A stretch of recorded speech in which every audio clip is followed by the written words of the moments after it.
Bapak, Ibu, saudara-saudaraku di dalam kasih Kristus, salam sejahtera bagi kita sekalian. Kita menyaksikan apa yang dipersembahkan oleh wanita kaum ibu Jemaat Kolong 6 yang tentu juga mengingatkan kita sangat cocok dengan perenungan kita di saat ini, bahkan di minggu yang berjalan.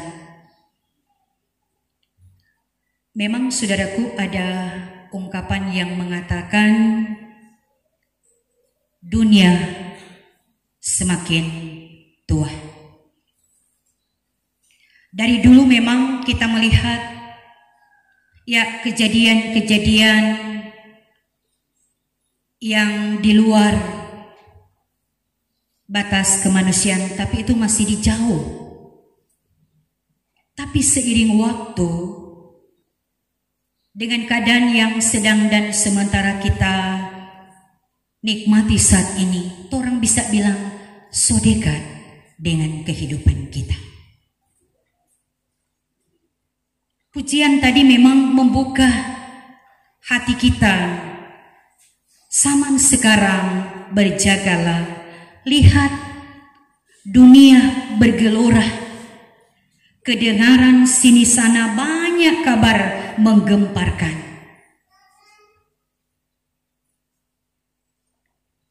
Contoh saja kita yang ada di daerah Sulawesi Utara. Di sekitar kita mengejutkan. Sadarkah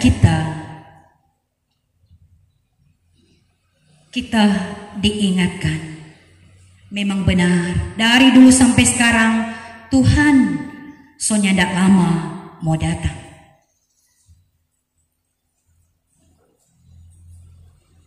Nah, mari kita arahkan hati kita untuk memahami melalui pembacaan kita dalam 1 Tesalonika 5 ayat 1 sampai 11 dengan tema anak-anak terang, berjaga-jagalah dan saling membangunlah. Tesalonika ini adalah salah satu buah pelayanan daripada Rasul Paulus. Ketika dia berada di Korintus, ya, Timotius mengunjungi dan menjumpai Paulus. Ya, hatinya tentu senang ketika mendengar bagaimana keadaan jemaat yang ada di Tesalonika, sekalipun namanya persekutuan yang di dalamnya orang-orang percaya tidak pernah sepi dengan tantangan-tantangan yang ada. Yang memang sebenarnya ini tentang masalah juga prinsip.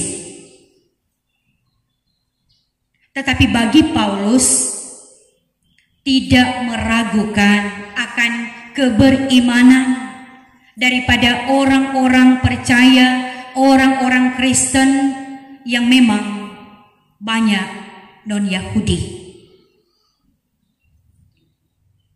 Paulus mau mengatakan mereka digolongkan anak-anak sial, anak-anak terang. Sehingga Paulus mengatakan tentang bagaimana kedatangan Yesus sebagai pencuri dalam arti tidak tahu kapan, tidak diragukan. Paulus mengatakan jemaat Tesalonika tetap setia, tetap sadar, tetap berjaga-jaga. Tentu dengan apa? Sebagaimana dalam pembacaan kita, Rasul Paulus tidak meragukan jati diri jemaat yang ada di Tesalonika karena sebagai anak-anak siang yang sadar karena iman, pengharapan, kasih.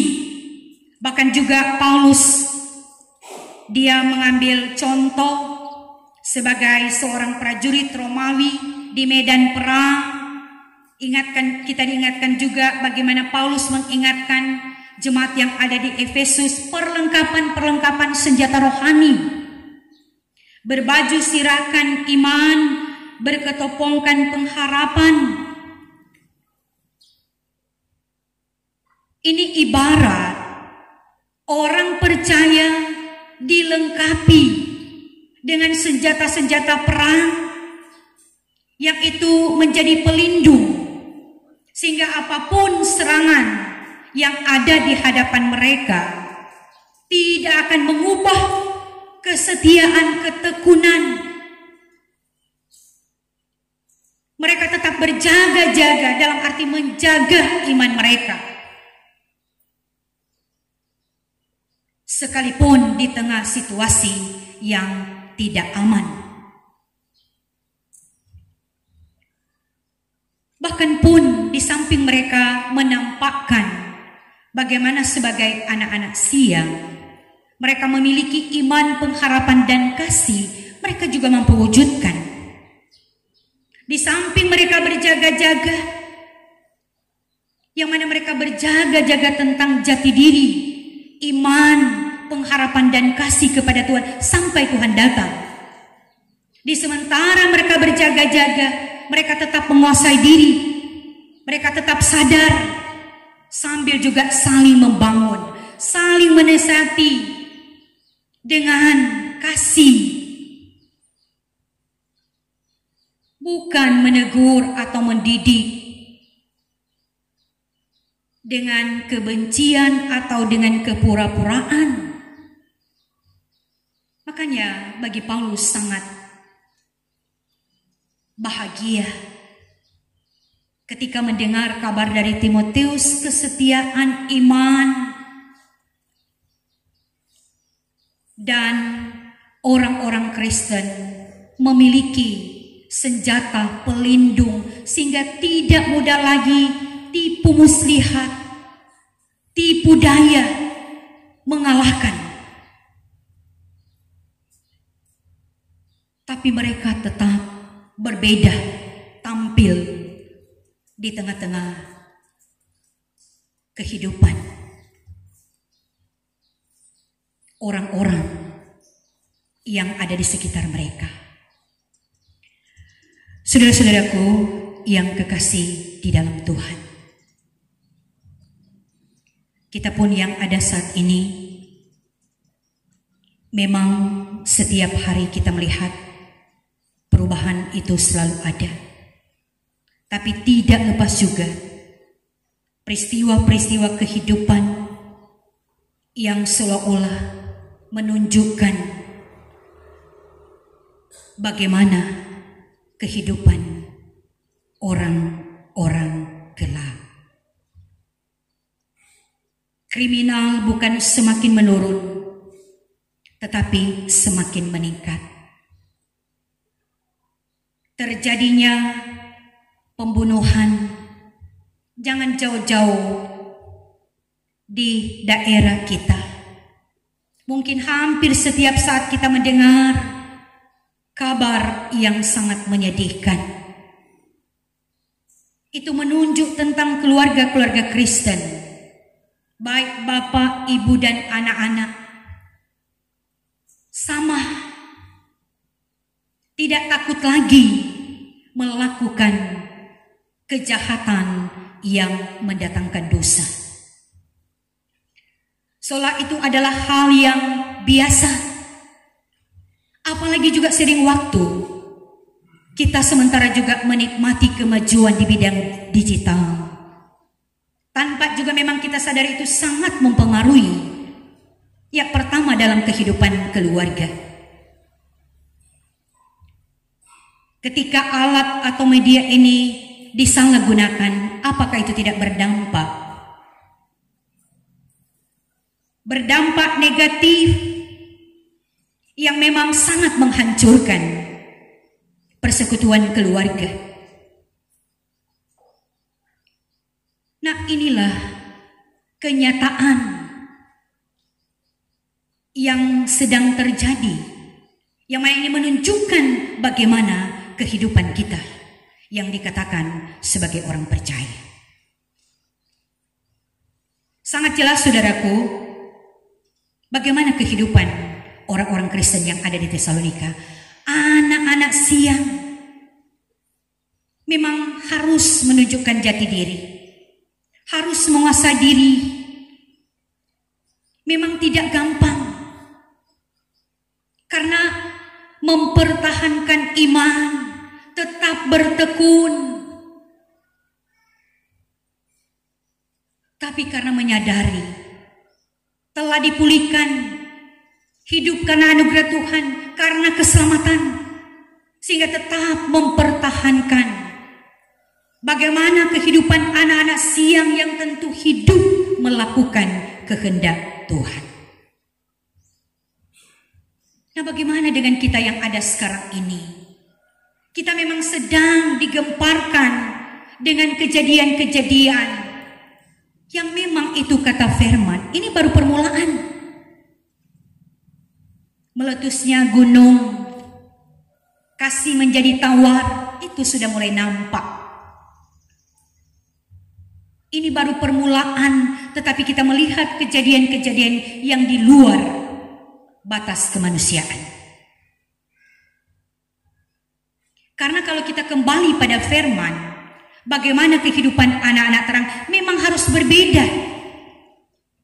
Tapi yang sekarang yang nampak gelap, dosa, yang seolah-olah itu hal biasa.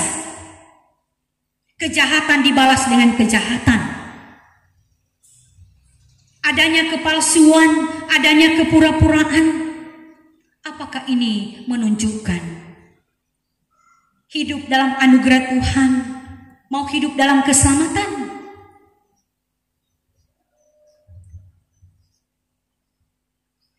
Nah, saudara-saudaraku yang kekasih dalam Tuhan,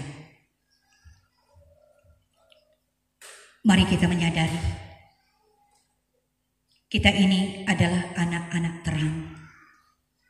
Kita sementara berjaga-jaga.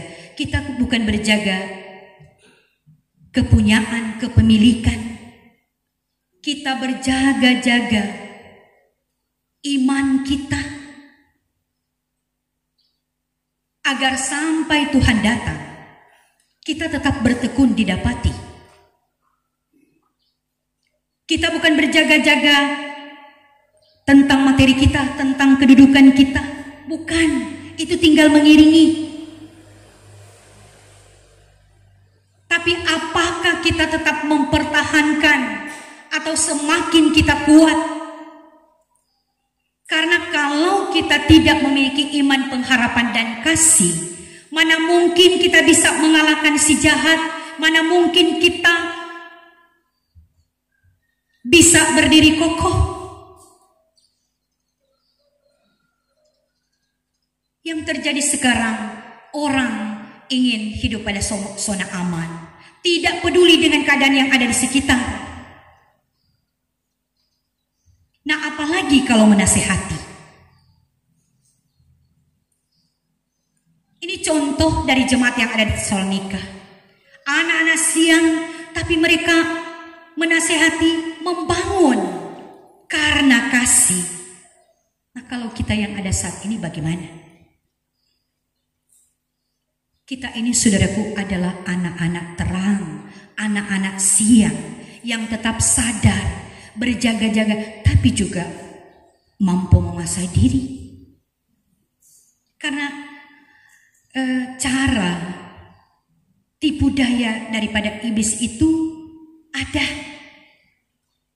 Dan dia sangat tahu kelemahan setiap kita, bapak, ibu, serta anak-anak. Jadi apa arti kita harus berjaga-jaga? Karena pikiran kita ini mudah dikotori. Apa yang kita keluarkan ini juga karena terkadang karena ada kebencian dan amarah.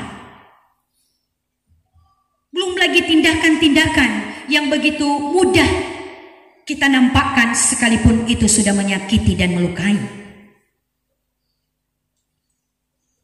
Itu penampakan anak-anak gelap. Kita belajar untuk menjauhi. Bahkan selalu kita memohon supaya Tuhan bersihkan, terangi. Karena yang pasti, kalau kita telah digolongkan anak-anak siang, kita menasehati tidak sia-sia. Karena kita menasehati untuk membangun, mendidik, membawa pada kehidupan. Kita menegur, kita menasehati dengan kasih, bukan dengan kepura-puraan, bukan dengan ada tujuan. Itu tidak ada dalam kehidupan anak-anak siang. Itu ada dalam kehidupan anak-anak gelap.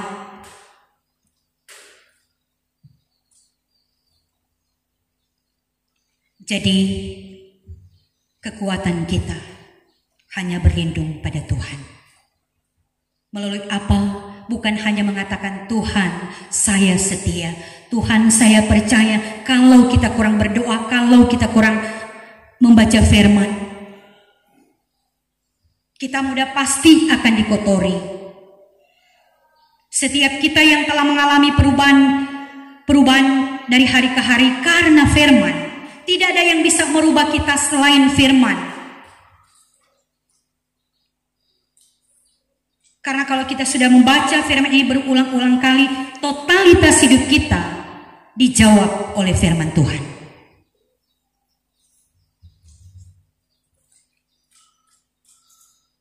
Jadi tentu kita semua mau menuju pada Yerusalem baru.